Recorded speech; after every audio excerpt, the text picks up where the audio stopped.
بجلیګر مولانا صاحب خو به تاسو پیژنئ چې د خپل وخت یو تکړه زړور او غیرتي مولا پاتې شوی دی. نن درته د دغه بجلیګر مولانا صاحب د ژوند یو داسې واقعه بیانوم چې تاسو به ډېر لوی عبرت واخلئ. ویل کېږي چې بجلیګر مولانا صاحب چې کله وړوکی و نو په هغه وخت کې زینګل نوم یو کس د بجلیګر مولانا صاحب پلار وویشتو. دغه دوران بجلیګر مولانا صاحب سره د خپل کور د ټولو خلکو د خپل کلي نه د زینګل د دښمنۍ د لاسه کډه ویوړه او بل ځای ته لاړله. ډېر وخت بعد چې بیا کله بجلیګر مولانا صاحب غټ شو یو مشهور عالم دین جوړ شو نو د هغه زینګل یو نوسی د بجلیګر مولانا صاحب خواله راغی ورته یې ویل چې زه عالم جوړېدل غواړم. نو بجلیګر مولانا صاحب ته تپوس وکړو چې ته څوک یې؟ نو هغه هلک ورته په افریدي لهجه کې وویل چې زه د زینګل نوسی یم.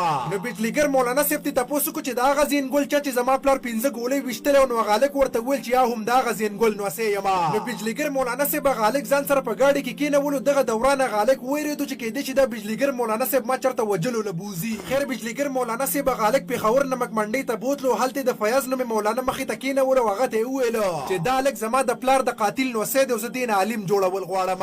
نو هغه مولانا فیاض حیران شو چې د دې هلک نیکه د بجلیګر مولانا صاحب پلار وجلی دی. دا بجلیګر مولانا د خپل پلار د قاتل د نوسي نه عالم جوړوي. خیر هغه مولانا فیاض د بجلیګر مولانا صاحب په وینا باندې هغه هلک په خپله مدرسه کې داخل کو. په 8 کاله کې ورته درس نظامي کورس پوره کو.